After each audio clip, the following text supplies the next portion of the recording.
Right then guys, it's PSL here, and I'm here for the final episode in my Classic Cars Sprint Championship on F1 2017. We've completed 5 of the 6 races, and heading into this, the final round of the season, 14 drivers can still potentially win the championship. So all of the V10 powered Ferraris, 3 of the 4 2010 Red Bulls, both of the 2008 McLarens, 2 of the 4 F2007s, and even one of the 2006 Renaults all could walk away with the title. We've seen the almighty, all-conquering Ferrari F2004s win at 2 of the power circuits, the first round at Silverstone as well as at their home turf, Monza. They trounced pretty much all of the V8 powered cars. The 2010 Red Bull, which unlike his 2004 rival, is a speed demon through the corners and not down the straights. It may be a completely different car, but it too has won 2 races this championship. The first around the Hungaroring, and impressively the second one was at the circuit Gilles Villeneuve. The 2008 McLaren, which can't compete with the Ferraris and Red Bulls under normal circumstances, had a chance to win and took it during the Spanish Grand Prix thanks to the reverse championship position starting grids. Anyway, forget about those races because it all comes down to the final round, here in Monte Carlo. As always, the starting grid is a reverse of the championship standings, so that means the people starting in the first 6 grid slots, in other words the points positions, are all not championship contenders. Starting in 7th and the first of the championship contenders is the only 2006 Renault that can mathematically win the championship. He needs to win the Grand Prix just to equal the current championship leader. Honestly, I feel sorry for Renault because they've been a victim of circumstance in this series. The car they're fielding here is the first V8 powered car, so obviously has the power and overall performance disadvantage. Couple that with the mostly power focused circuits we've been to, and they've had no hope. What makes it worse for them is that they won the 2005 Formula 1 Championship in the final V10 powered car. Had they been allowed to use that, they would certainly be competing for the championship. But as it stands, this guy starting in 7th, who needs to win the race, is their only hope. Starting in 8th and 9th positions are 2 F2007s. 10th is the first 2008 McLaren, and 11th is the first championship contending 2010 Red Bull. 12th place is the highest placed V10 powered car, but he has to overtake more than one car every lap just to score one solitary point, which even in an F2004 is going to be tough. 13th is the highest placed F2002 and my teammate Gert Waldmüller. 14th is another F2004, then the other 2008 McLaren is in 15th. 16th and 17th are the final 2 Red Bulls, and in 18th is another one of those rocket ship Ferrari F2004s. Now I'm starting in second to last place as I'm the current runner-up to the championship, and I only have 2 points less than the current championship leader Benjamin Coppens, who is in the final Ferrari F2004. Forgetting everyone else, because with 14 drivers who could win the championship, the permutations for who wins under which circumstances are endless. For me personally, all I need to do is finish 4th. That will get me 3 points and the championship lead. 2 points won't do it for me, as I'll lose on race results achieved, i.e. Benjamin Coppens has won a race and I haven't. So I need to make up 15 positions. That's an average of 3 a lap around Monaco, the narrowest, tightest, windiest lap in Formula 1, and with no long straights to play to my car's strengths. This is going to be tough, but everyone needs to make up places if they want to win the championship. So it's a 14-driver, every man for themselves battle around Monaco, but who will come out on top? So here we are sat on the starting grid in Monaco, and the 5 lights are about to come on for the final round in the Classic Cars Sprint Championship. And it's underway, and there's a lot of wheel spin coming from the Ferrari in the left hand side, so we're going to outdrag him heading towards the first corner, Sander Vort, and there's a lot of space to the right hand side, so I've been able to make up a lot of positions there. I think there's also been a bit of a pile up to the left hand side there, so that means I've made up 7 positions from the race start. I started in 19th and I'm in 12th position, just behind a 2008 McLaren heading towards Casino. There is a 2010 Red Bull behind me, and around this circuit, that Red Bull is the car you want to be in. So I'm going to try and get past this McLaren heading towards the Lowe's hairpin. We're going to dive it up the inside of the Lowe's hairpin, and I've got track position for the time being, but he's got the inside line for this right-hander, and now we're heading towards Portier, another right-hander. So the McLaren has once again got the inside line, and he has been able to keep 11th place, but we're going through the tunnel. This is where the V10 power kicks in, but there was just no way past that McLaren, defending the position fairly well, and that Red Bull has got past me. Going into the Nouvelle Chicane, that Red Bull passed me around the outside. What a brilliant move, and that just shows that that 2010 Red Bull, that has got so much more downforce and grip in the low speed corners than this 2002 Ferrari. So here we're going to have a replay of the race start. We're on board with an F2007, starting towards the front. So we're going to have a look at the pile-up that happened. So there's a McLaren which does dive its way towards the front, and I think that McLaren was instrumental in causing the pile-up, although we don't really quite find out what happened. So we're on board with my teammate. So he's actually got to a very good start, threading it in between the Red Bull and F2004. That McLaren comes out of nowhere, and it looks like my teammate actually forced that Ferrari into the wall. So we're going to have a look at another angle of it. So that McLaren, so it meant that briefly, heading towards the first corner, they were 4 wide.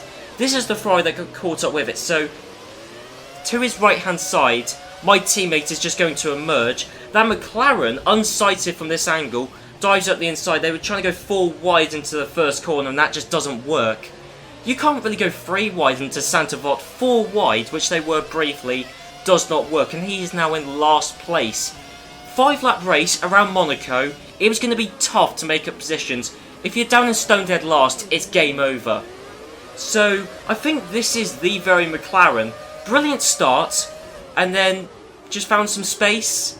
Yeah, I mean, that's the thing, is the McLaren didn't really do anything wrong. However, it was him being there meant that other cars couldn't turn into the corner as much as they would, and yeah, meant they were 4 wide, so it just didn't work. The battle towards the front. So these guys kind of escaped the chaos which happened towards the middle of the field, and well, I say chaos, actually. That Ferrari was in between 2 Renaults, and they did actually force a Renault into the wall there. No damage done, but, well, no damage done, but that Ferrari has made up 2 positions. He's now in 2nd place, and that's dirty tactics. So we're going to have a look at it. And as you can see, he's in between the 2 Renaults. One of them does get forced towards the wall, and then it's all about the exit from Sander Vort. You can see the chaos going on behind, and that Ferrari, a bit of a dirty way. He did barge his way past, but he did make his way up into 2nd place. And here we are with the Red Bull, the only Red Bull in this race that isn't contending for the championship. And in fact, all of these moves we're seeing, and in fact, we're going to see, well, yeah, I mean, that Red Bull has passed that Renault in much the same way that the other Red Bull passed me. But all these moves we're seeing towards the front, these are all people who are competing for points, but not for the championship. These people, including myself just in front, and there's also the McLaren there, this is the Red Bull that passed me, and brilliant. Controlled, composed. That car was pushed. I would say that Red Bull wasn't even pushed to its limit, and it still easily got past me. So that Red Bull, the grip it has, it's just phenomenal. We saw it at Hungary, but I think this track demonstrates it more than any other. That Red Bull is just, it's stuck to the ground. It's basically glued to the ground. It really is. And yeah, I mean, to be fair, I was caught out in a bad position because of that McLaren, but yeah, tried to use the V10 power to get past the McLaren. Fair enough, the McLaren, he did park it in the middle of the track, and then that Red Bull timed his move to perfection there. So these are the people, including myself, who are competing for the championship. Everybody who started in the points place. In fact, I think everybody who still is in a points position cannot mathematically win the championship. So I've got a lot of positions to make up. The second lap, I've made up 6 positions, but I've now got to try and repass this Red Bull, and this is tough. Because we've been at Monza, we've been at Silverstone, we've been at the Circuit Gilles Villeneuve. Those were all circuits which play to this car's strengths. Now we're at Monaco. This is a Red Bull circuit. This is the circuit which that Red Bull was born to do.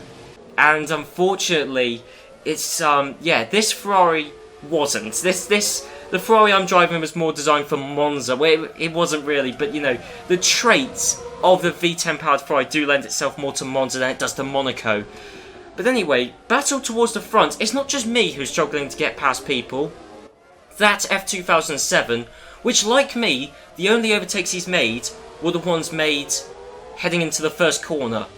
So yeah, that Ferrari cannot get past the leader. This Renault, who to be fair started in pole position, I believe. I mean, with the Renaults, there were 3 Renaults starting in the first 3 grid slots, and I think 2 of them got off to pretty poor starts.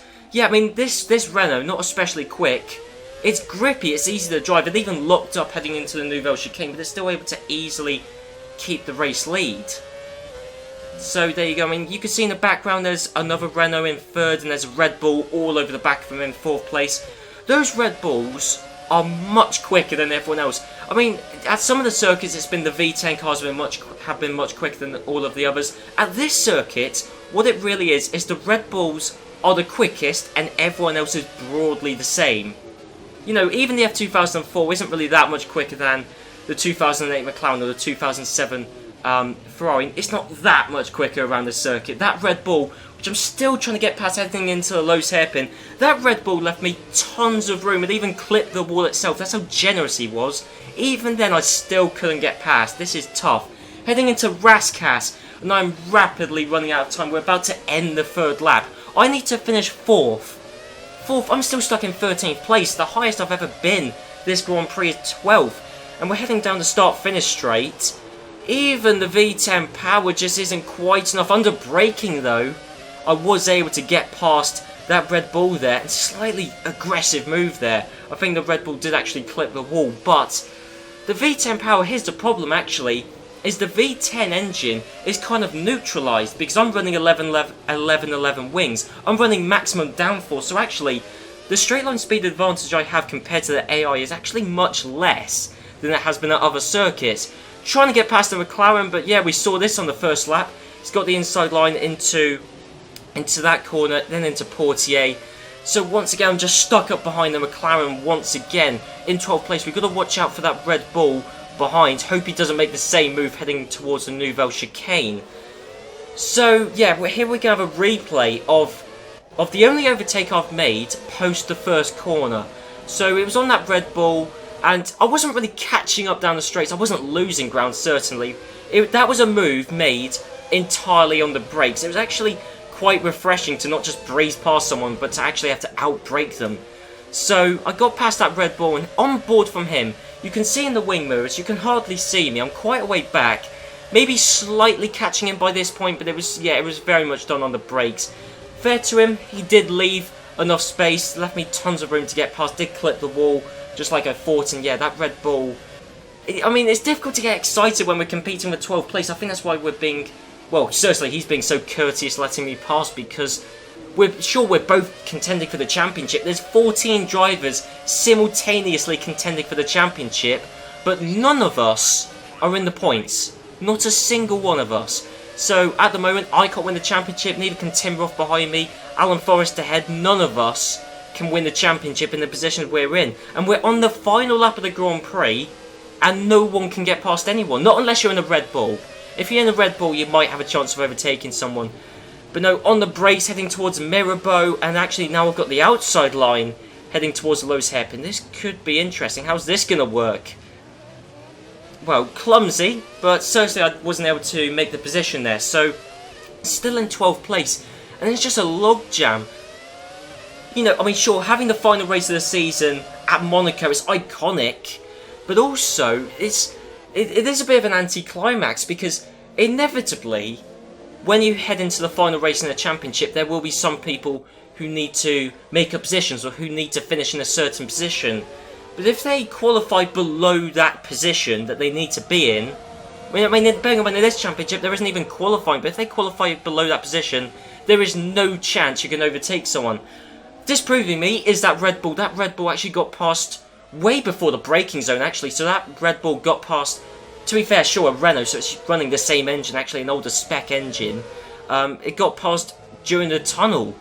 But, so the Red Bulls have been able to make up positions, but no one else really has. And that's why this Renault, who starts in pole position, he's going to win the final Grand Prix. So he's going to win the Monaco Grand Prix in this sprint championship. Starting in first, he hasn't scored any points so far in this championship. That's why he started in first, and he's won the Monaco Grand Prix ahead of a 2007 Ferrari, which could never get past that Red Bull, which, if it was a 15-lap race, might well have got past at some point. But yeah, we've seen the top 3 finish, the top 4 finish actually, so we know that it is impossible for me to win the championship. I'm just going for pride at this point. Inside line heading into the Rascas, still cannot get past that McLaren. Anthony Nogues, no, the McLaren was just too far ahead, shut the door on me, and I'm going to finish, by the looks of it, in 12th place. So that means I have not won this sprint championship.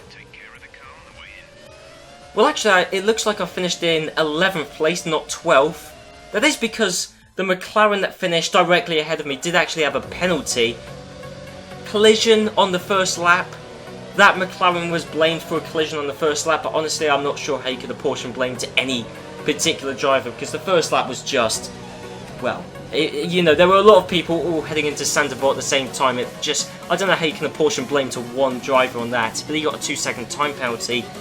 But here we're seeing, I think this is a first, the championship winner. He's going to come across the line, he's won the championship, but he's going to finish the race in 19th. So the man who has just finished the Monaco Grand Prix in second to last is the man who's won the championship. Well, what strange times we're living in, but there you go, there are the race results. Bit of an anticlimax, but that's the problem with hosting the final race in the championship at Monaco, because sure, there's lots of people who desperately need to make moves, but no one can. Because apart from, in fact, actually, the only position I made up post the first corner was the one I made because Alan Forrest got a time penalty. Oh, and I did repass the Red Bull, actually, so I made one on-track overtake post the first lap. But there you go, you got the championship leader, the championship winner, Benjamin Coppens, who finished down in 19th, but he has won the championship. He only scored 14 points, but that was the very nature of this championship. With the starting grids always being a reverse of the current championship standings, yeah, it was going to be a low point scoring championship. The points were going to be distributed, well, they were going to be equal. Even the guy in last in the championship scored 3 points, and that was thanks to this very Grand Prix. And yeah, the race director is about to flash up, so you're going to see where everyone started and where everyone finished. And you'll notice that there's not a great deal of change. I mean, I made up a few positions, a few other people did, the Red Bulls did, but really, yeah, not a great deal, many overtakes this race. But anyway, congratulations to Benjamin Coppens in that monstrous Ferrari F2004. It was a bullet down the straight, in the corners, it was competitive, and that car was certainly the car you wanted to be in. I'll be honest, I think me in the F2002, while overall it actually is probably the third quickest car, I think for these particular circuits, in this particular championship, it was probably the second best car to be in because of all the power-focused circuits that we went to. So yeah, congratulations to Benjamin Coppens in the Ferrari F2004 for winning this Classic Car Sprint Championship. Or at least that is what I would want to say, because if you look at the championship standings on this screen, the championship done, it says that the guy who won this Monaco Grand Prix in that 2006 Renault won the championship. Ridiculous, right? Completely ridiculous. How did he win the championship? And it turns out I finished 4th not second, because the F2002 that finished in second this Grand Prix scored 12 points, plus the 2 he already had, meant that he beat me. So yeah, completely ridiculous. Yeah, it's just an issue on the game's part, because apparently, well, clearly, plainly, you can just tell by looking at the screen, there were double points. Double points for the final round in the season, which I completely disagree with, but that's not the biggest issue. The biggest issue is the fact that there shouldn't be double points in the final round of the season. If you look on the championship selection screen, there is nothing there that mentions double points. Nothing that mentions it. And I know in this game there are other championships which do have double points for the final round of the season. I know it exists in this game, but, well, it shouldn't exist in this particular championship. Because if it does, which it does, I mean, it must be a glitch, it must be an issue, an oversight. I mean, considering the fact that it does, I mean, I said earlier on in this video that those 2006 Renaults, they were a victim of circumstance. Actually, quite the opposite. The championship, I would say, to a large extent was rigged in their favour, because inevitably, well, to be fair, it's kind of in favour of whoever is losing the championship heading into the final round, because as long as you start in pole position, get off to a decent start, and as long as the current championship leader has less than 20 points, which is entirely possible, then you win the championship. So basically, you could just not turn up for the first 5 rounds, turn up for the final one in Monaco, take an easy win because it's easy to defend your position, and yeah. So that's exactly what happened, but I'm not going to acknowledge it. I'm just not, because as far as I'm concerned, Benjamin Coppens in the Ferrari F2004 won the championship. I was the runner-up, but as far as the game's concerned, that 2006 Renault driver won it and I came in 4th. But it doesn't really matter anyway, because I still got a gold medal, which, I mean, the reason I love doing reverse grid races on this channel is because it equalises the field, because you have the quick guys at the back and the slow guys at the front. So this championship is pretty well balanced. In fact, the only thing I would say that is unbalanced about it is the sheer number of power focus circuits, which is why it's weird that to get the gold medal in this car I'd have to finish 6th, yet to get the gold medal in the F2004 or even in the 2010 Red Bull I'd have to win the championship. To get the gold medal in the 2006 Renault I think I'd have to finish 12th, which, as we've established, because there's double points, is actually incredibly easy to finish in the top 12. In fact, it's incredibly easy to finish in the top 12 non-stop. It doesn't matter what car you're in, as long as you start towards the front. It's pretty easy to do. But anyway, that's this kind of mini rant over. I didn't expect this to crop up. I was just very confused why it said I was 4th in the championship. But anyway, that minor issue aside, with the double points in the final round not being said up front, that minor issue aside, I hope you guys did enjoy this championship. If you did, please leave a like, and there will be more sprint championships, there will be more reverse grid races on this channel, on this game, so be sure to look out for that in the hopefully not too distant future. So I'll see you then.